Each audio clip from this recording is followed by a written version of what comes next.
মানুষকে কিছু বিভ্রান্ত করা ছাড়া বা ভোট দেওয়ার জন্য মানুষকে কিছু প্রতারণা করা ছাড়া, ঠকানো ছাড়া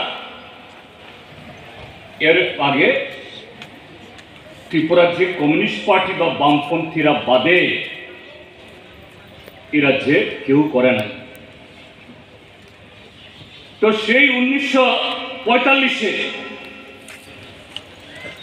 যে প্রজাদের দৌলতে আমাদের রাজাদের নয়ুম্মা, উজ্জয়ন্ত রাজপ্রাসাদ, নির্মহল মানে জলের মধ্যে মহল,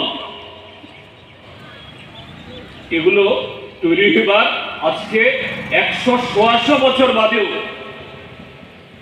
দ্বিতীয় একটা এরকম বাড়ি সরকার উঠাইতে পারে নাই। আজ থেকে 100-150 বছর আগেও আলোর কোনো অভাব ছিল না।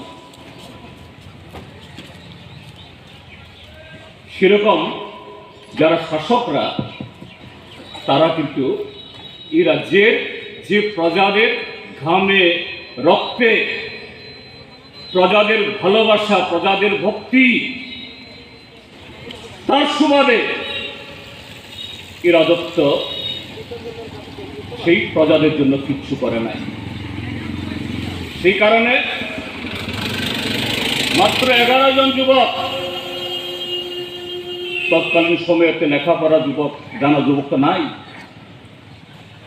দশরথ দেব, সুধন্য দেববর্মা, হেমন্ত দেববর্মা, অঘোর দেববর্মা, ডাক্তার নীলমণি দেববর্মা সহ 11 জন।